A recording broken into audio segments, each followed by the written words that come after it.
Hello guys, so welcome to my channel. आज के इस वीडियो में हम लोग शुरू करने जा रहे हैं सोलिबिलिटी ऑफ ड्रग, जो कि हम लोगों के बी फार्मा थर्ड सेम में फिजिकल फार्मास्यूटिक्स का एक सब्जेक्ट होता है। फिजिकल फार्मास्यूटिक्स एक सब्जेक्ट होता है जिसमें कि हम लोग का फर्स्ट यूनिट होता है। फर्स्ट यूनिट का सिलेबस है सोलिबिलिटी ऑफ ड्रग। तो हम इसको बहुत ही शॉर्ट वीडियो बनाएंगे और बहुत ही जल्दी इसको ख़त्म भी कर देंगे।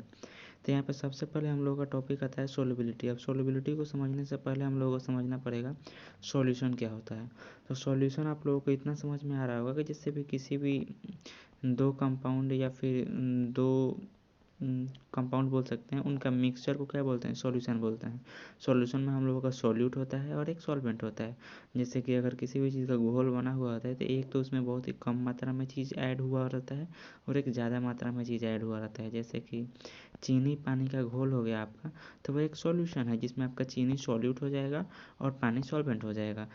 जो हम लोगों का लेस अमाउंट में रहता है उसको सॉल्यूट बोलते हैं, और जो बिग अमाउंट में रहता है उसको सॉल्वेंट बोलते हैं, और उन दोनों के मिक्सचर को सॉल्यूशन बोलते हैं। ठीक है। तो यहाँ पे और क्या है, solute are those component solution. अभी हम लोगों ने बताया जैसे कि आपका जो हम लोगों के सॉल्यूशन में जो लेस अमाउंट में होगा उसको हम लोग सॉल्यूट बोलेंगे, और जो बिग अमाउंट में होगा उसको सॉल्वेंट बोलेंगे। इसमें और भी कुछ नहीं समझाया गया है इसके आगे। और इसमें क्या है, The maximum amount of solute which can be dissolved in 100 gram of solvent is called solubility of drug। तो यहाँ पे समझते हैं कि solubility of drug आखिर होता क्या है, solubility क्या है। solubility मतलब कि हम लोग का अगर मान लीजिए कोई 100 ग्राम का कोई टैबलेट है, उसको हम लोग डिजॉल्व कर रहे हैं, तो जितना ज़्यादा अमाउंट में वो ड्रग डिजॉल्व हो रहा है वो उस ड्रग की सोलिबिलिटी कहाएगी। समझ में आया कि अगर कोई 100 ग्राम का टैबलेट है, 100 mg का कोई टैबलेट है, तो वो हम जितना ज़्यादा अमाउंट में वो डिजॉल्व हो रहा है, जितना हुआ वो उस ड्रग का सोलिबिलिटी कहलाता है। ओके। और यहाँ पे क्या लिखा है, the solubility of drug is depends upon the nature of solute and solvents, particle size, surface area and temperature. जो हम लोग का सोल्युबिलिटी होता है वो डिपेंड करता है कि हम लोगों का सॉल्यूट और सॉल्वेंट का नेचर कैसा है। जैसे कि पोलर हो सकता है, नॉन पोलर हो सकता है, ये इसका नेचर है। पार्टिकल साइज हो सकता है, अगर पार्टिकल साइज स्मॉल है तो वो उसका सोल्युबिलिटी ज़्यादा होगा। सरफेस एरिया पे डिपेंड कर सकता है, जितना ज़्यादा सरफेस एरिया होगा उतना ज़्यादा उसका सोल्युबिलिटी होगा।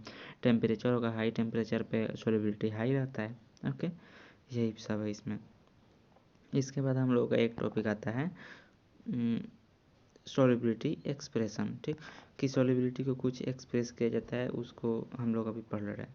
सॉल्युबिलिटी एक्सप्रेशन क्या होता है, for dissolving any solute into solvent different number of solvent particles are required to dissolve one particles of solute and the on basis of ratio solubility can be express by following.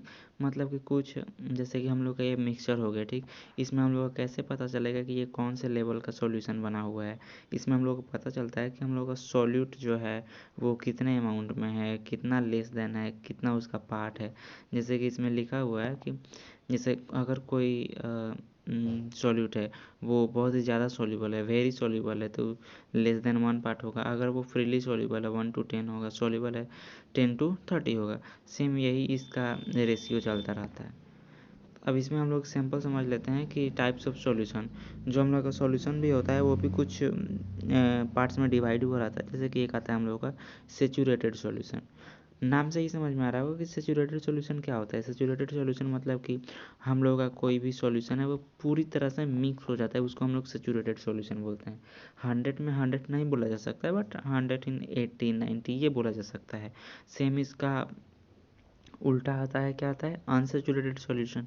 इसका definition इसमें क्या लिखा हुआ है, इसका definition इसमें लिखा हुआ है, इन 100 ग्राम सॉल्वेंट। जो हम लोग का सॉल्वेंट है मान लीजिए ये 100 ग्राम है, ठीक, at room temperature. Room temperature हम लोग को नॉर्मल रखना है, रूम टेम्परेचर बढ़ाना नहीं है। ऐसा नहीं है कि हम लोग नीचे से ही उसको हीट कर दे रहे हैं डिजॉल्व जल्दी होने के चक्कर में, ऐसा नहीं करना है। ठीक, in a 100 gram solvent at a room temperature the maximum amount of solute which can dissolve is called saturated solution।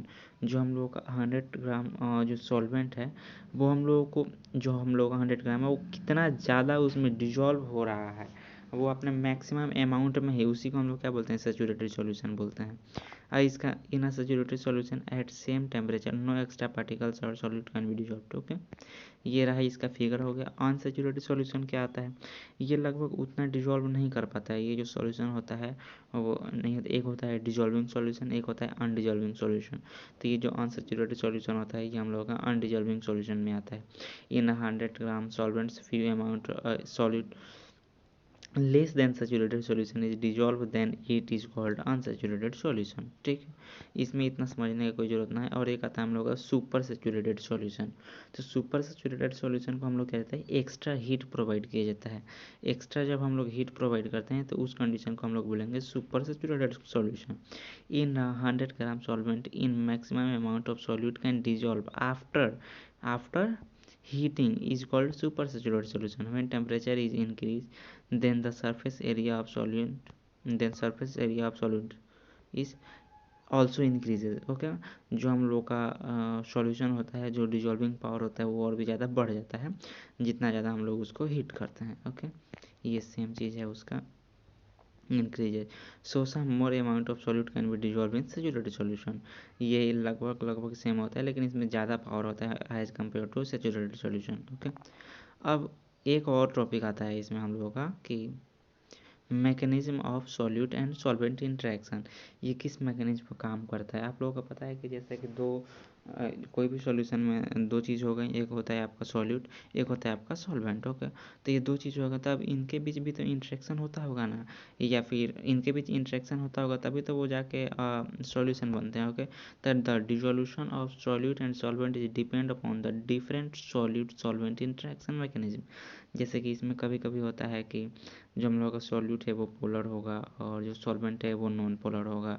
कभी कभी ऐसा हो सकता है कि जो सॉल्यूट है वो पोलर है और वो सॉल्वेंट वो भी पोलर है। ओके, तो इनके बीच अलग अलग अट्रैक्शन फोर्स लगता है। जैसे कि इसमें सॉल्यूट और सॉल्वेंट इंटरेक्शन में ये भी आ सकता है लाइक डिजॉल्व लाइक, जैसे कि दोनों पोलर हो सकते हैं, इस कंडीशन में भी हो सकता है। तो इसमें टू टाइप्स के अट्रैक्शन फोर्स लगते हैं, वही हम लोग को इसमें मेनली पढ़ रहा होता है। एक आता है कोहेसिव फोर्स और दूसरा आता है एडहेसिव फोर्स। ठीक, तो कोहेसिव फोर्स क्या होता है, कोहेसिव फोर्स अट्रैक्शन फोर्स होता है जो कि सॉल्वेंट और मॉलिक्यूल्स के बीच में होता है। और जो एडहेसिव फोर्स होता है, एडहेसिव फोर्स क्या होता है, attraction between solute and solvent molecules. ये ज़्यादा पावरफुल ये होता है, एडहेसिव फोर्स होता है।